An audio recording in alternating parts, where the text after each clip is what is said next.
about to go down. Everybody is planted on fucking deck. But stay on your motherfucking toes. We running this. Let's go. On the boat. On the boat. Everybody look at me. On the boat.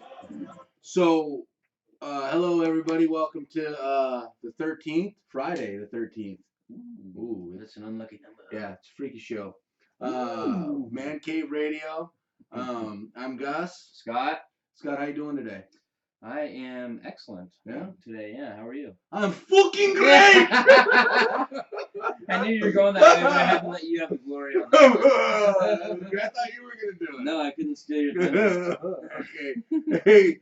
Hey, speaking of the song that we came into on a boat by Los Lonely Boys, speaking of that, I mean, you with the Freaky Freak Boys, you went to school with those guys, huh? I mean, that's why I was playing this song. Yeah. Those Sean Boys. Perkins and his brother. I figured the same thing. You went to school with them, Los Lonely Boys, you know? Yeah, there you go. I didn't go to school with them, but I can imagine if I did. Well, it'd be very cool. A lot of fun. A lot of fun. Anyways, be a good time. It would be. Good time had by all. That's right.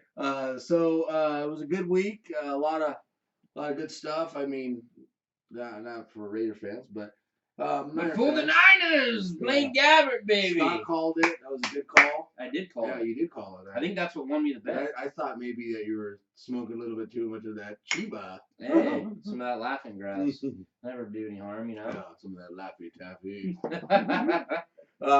Anyways, let's go ahead and revisit that stuff. I'll start since your team won. I'll start with the Raiders. It was a tough game, man. It was a tough game. I mean, I called that. I thought Pittsburgh was going to win. Remember? You did. But I think it was just kind of maybe reverse. I was hoping reverse psychology, but it obviously didn't work. I don't know, man. I said that they had to keep scoring to keep up with them, and that's what they did. They kept scoring, but in the fourth quarter, I mean, right there with all that little time left, they let Julio Jones, pretty much Julio Jones, Antonio Brown, that guy's amazing. run free. He had almost 300 yards receiving, he had over 300 yards just in total offense himself. That's ridiculous. How can you do that? I don't understand that. Overtime. I mean, if they would have went to overtime, they had a chance. But I mean, really, it's ridiculous. I honestly, that guy is like Superman because I mean, think about that. We were just talking about that the other day. If he's Superman, I mean, can he have the heat eye, whatever they call it? The X-ray vision, whatever it is. The heat seeking eye. It's good for cutting steel. I didn't see him fly. Yeah. Well, he does wear a cape. Oh, okay. No, but I mean, seriously, in all seriousness, almost 300 yards receiving. I mean, we were talking about the other day. It takes some receivers. I mean, yeah. You know, some receivers, the lone receivers, don't even get that in a season. And he's like going out there and doing it in one game. It happened to be against. Didn't score a touchdown though, which is kind of if he would have scored a couple touchdowns, good for you. You would have lost your fantasy. It was very good for me. Trust me, I was not arguing that. And really, though, I mean, how do you get that many yards? 300 and I think it was 84 yards receiving, right? In a game, or 280 yards receiving in a game and not score a touchdown. Really, I mean, he might as well just go ahead and retire because he's really not that good. Well, he's got the Julio Jones syndrome lately because Julio Jones only found the end zone, I think, like once in the last 4 games, but he's got receiving yards to back it, but no touchdowns. But in all, you're right there. But in all seriousness, that game, it was a shootout, but. I mean, the Raiders did show some good things. Their offense is pretty. They got guts, man. That's the one thing about them is it just sucks because if their defense could just tighten the screws up a little bit, they can match points with, I feel like, anybody. Derek Carr's the man. I mean, that guy freaking really well. I think he's thrown for 8 touchdowns and 1 interception and like almost 800 yards in the last like couple games. Yeah, it won that 1 interception, but that 1 interception happened to be when they were fucking going to tie the game. Well, whatever. That's all right, Derek. That's just the last thing. It happens. So let's go ahead and switch over to the Niners here. I mean, the Falcons. I mean, what's wrong with the Falcons? Number one. Yeah. Then Blaine Gabbert comes in, and we were talking about this. Maybe it hasn't been the coaching staff. Maybe it's Vernon Davis. It could. Vernon Davis goes to the Broncos. They lose a game. I don't know, and man. And the Niners win a game. I mean, it could be that. It could be, just Blaine Gabbert sometimes when guys like that have been on the bench for so long and been neglected, sometimes they just, when they go out there, they're so anxious to play, they're just, we'll see if it lasts. Well, we'll see what happens this week. Well, this week they're, He's going to play a perfect game. We'll see what happens. He's not going to throw an interception this week. They named him the starter for this week, right? Yes. He'll be starting on his couch with potato chips during their bye week this week. But are they jalapeno? Well, they might be jalapeno. A little bit of cheddar sprinkle on there. Might be all right. Baby. But no, I think actually Blaine Gabbert. I know he threw for 185 yards. He threw for 2 touchdowns and 2 interceptions. One of the interceptions wasn't his fault. He should have had more than 185 yards. I'm glad you mentioned that because I was in the discussion with Saul the other day talking about that, where I think that the quarterbacks, they get blamed for the interceptions, but if it hits a player right in the hand, dude, that one was Jerome Simpson's fault. Yeah, if it hits him right in the hands, right in the chest, and it bounces off of them, and then it ends up going in the hands of somebody, of a defensive player, I think that should be not an interception thrown by the quarterback. It should be the receiver's fumble or something. That would make more sense. I think it's almost unfair. It really is in a way. But that's the way the game is, I guess. That's the way the cookie crumbles. That's what's true. Speaking of that, I mean, Jerome Simpson, what the hell is wrong with that guy? I mean, I've seen a couple times this year. I mean, he's only been back for a couple games from a suspension, but he's had some balls that have been right in his hands that hit him right in his hands, and he can't even catch them. Well, there's a lot of people that have balls right in their hands, but we don't want to get into that. That's a story for a different That's actually on the podcast. We'll talk about that on the podcast. That's right. YouTube, a little bit more a little out of flavor. PG. Yeah. Mm-hmm. But anyways, all in all, good.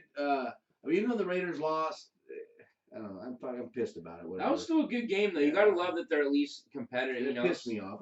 It is competitive, but I think me and you both are in agreement. Like I'd rather just have a blowout. Yeah, it's hard. Sometimes, because at least with a blowout, then at least I can do some yard work because I'm not doing anything. Hey, mark my words. The Raiders are going to the playoffs this year. Okay. That's my bold prediction. I think me and Rich Gannon. What Saul's drinking. Well, Rich Gannon is too, I guess. Well, hey. Last time I checked, Rich Gannon was a hell of a quarterback. If Rich Gannon said it, then hey, it must be true. I got him right there. Oh, Rich Gannon, you can't. Oh yeah, you can see it right there. That's right. Oh, Rich Gannon, that's right, buddy. He is watching us always. He's shaking his fingers. All right, so let's go ahead and since we're talking about, I got something here in my sweater, bothering the fuck out of me. There it is. So we're talking about the Niners and Blaine. You mentioned Blaine Gabbert, so I wanted to touch on that real quick. Kaepernick. You've been watching him for the past years. And do you think Colin Kaepernick is done? I was talking to my dad. No, I do not. I was talking to my dad, and he says he feels they need to trade Colin Kaepernick and start Kellen Moore. From the old Boise State I said, yeah, you really know what you're talking about. Yeah, last time I checked. He's gonna watch this. He's gonna get pissed. Hey, you brought it up. Okay? Hey, your fault too. Hey, I guess I'm part of the show. No, but he is from Boise State. Yeah, no, he is. Dewey Cox story, where that's from. No, Kellen Moore. Is he still in the Lions? Speaking of Kellen Moore, I don't think he's in the league. I'm not sure. I thought he was. I think I think he might be. The Cowboys. Speaking of Lions, that just reminded me. Have you heard the rumors about that the Lions are shopping Matt Stafford? What? I swear on my life, I was reading an article. This is for Niners fans too. Niners said that they're interested in getting Matt Stafford. Well, who the fuck are they going to put at quarterback? I have no idea. What's wrong with Stafford? But we're talking about a guy that's led the Lions to the playoffs 3 times. We're talking about the Lions. They're blaming it on him. I don't think it's freaking him, man. Matt Stafford is not him. Yeah, he's shown in the past. Look at that guy. He can put up yards and throw touchdowns. Well, I'm not impressed with their coach, Jim Caldwell.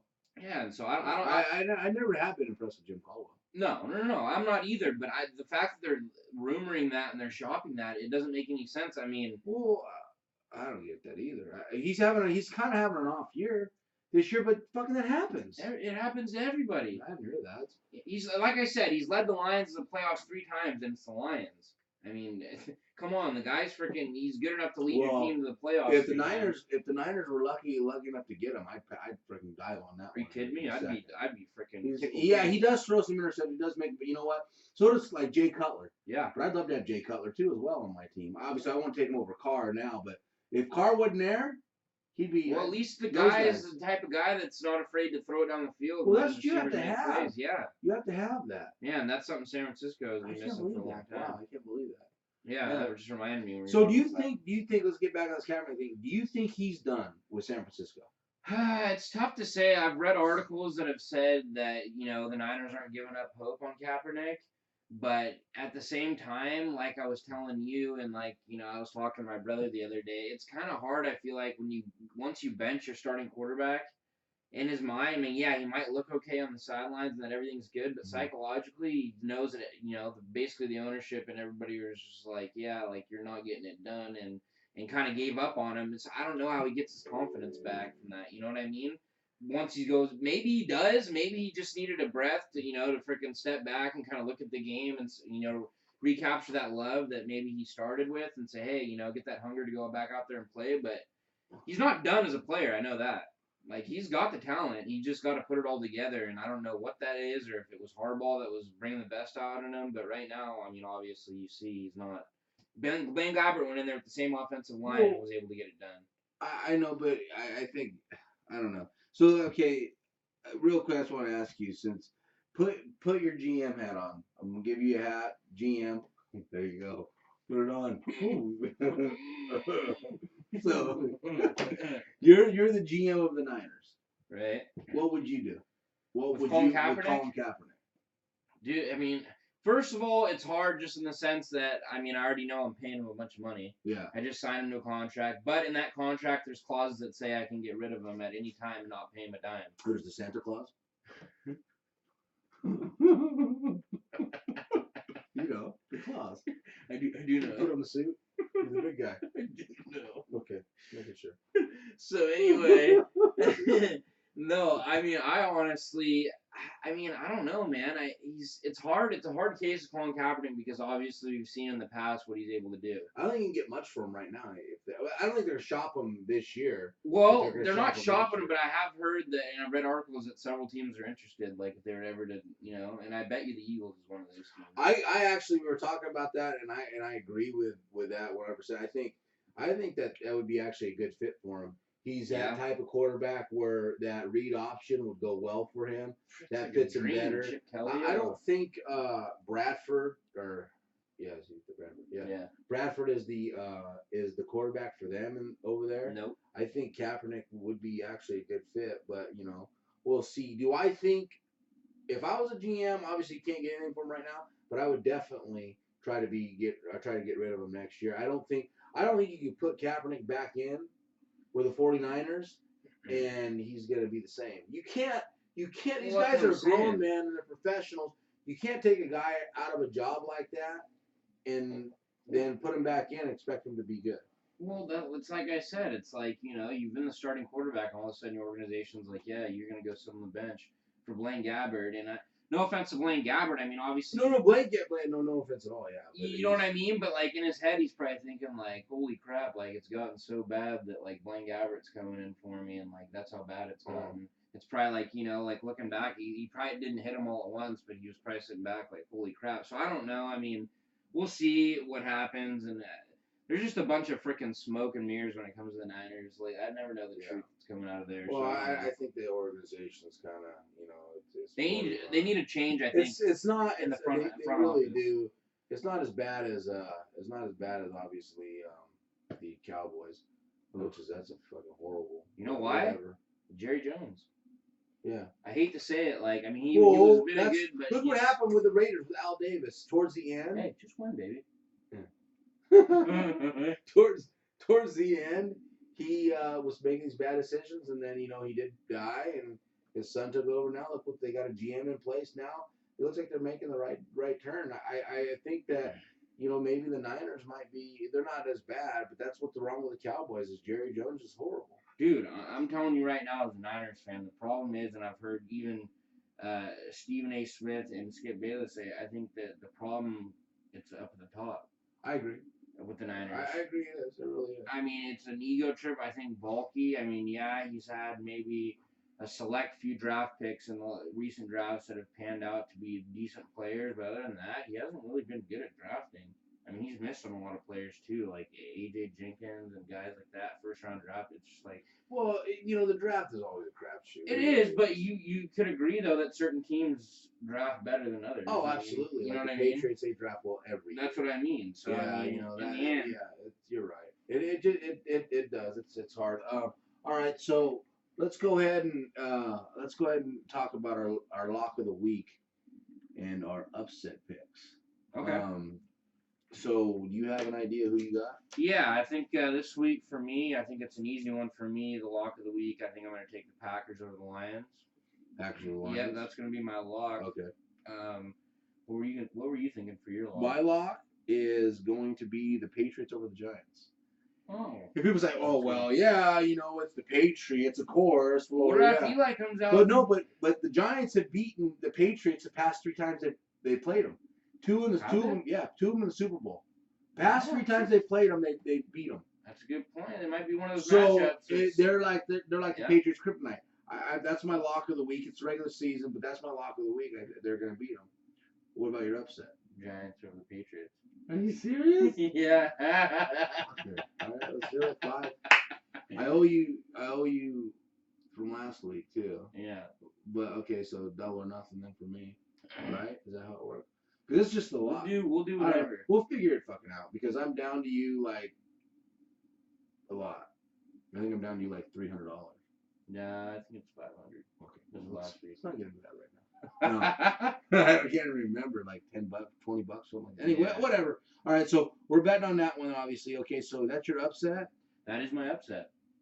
Because what you just said. You know what? And I wasn't going to do that for my upset. I was actually going to do the Jags over the Ravens as an upset, even though, the Ravens. That's right. The Ravens. Yeah.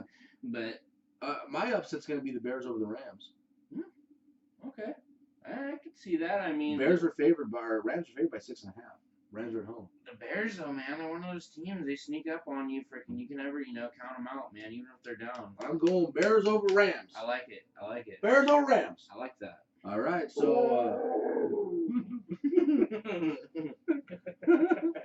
All right. All right, everybody. Hey, Dad. Hope you enjoyed this one. Yes. Don't get too mad. Yeah, don't get too mad. And then speaking of that, he said next week he wants to call in, or he wanted to call in this week and make his picks. I said, really? Yeah, we got to figure out the phone system. We don't. Yeah, we're technical difficulties. We don't know how to do that just yet. But anyways, hey, you guys go ahead and follow us. And our on the podcast side of it, we're getting ready to start that right here.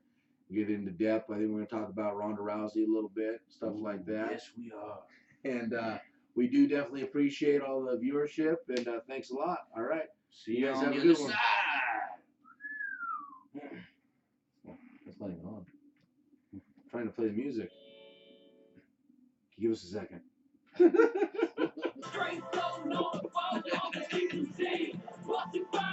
We're whipping out my coat. You can't stop me, motherfucker, cause I'm on the pole. Mix your drink, I'm on a boat, bitch. Drinking Santana shit.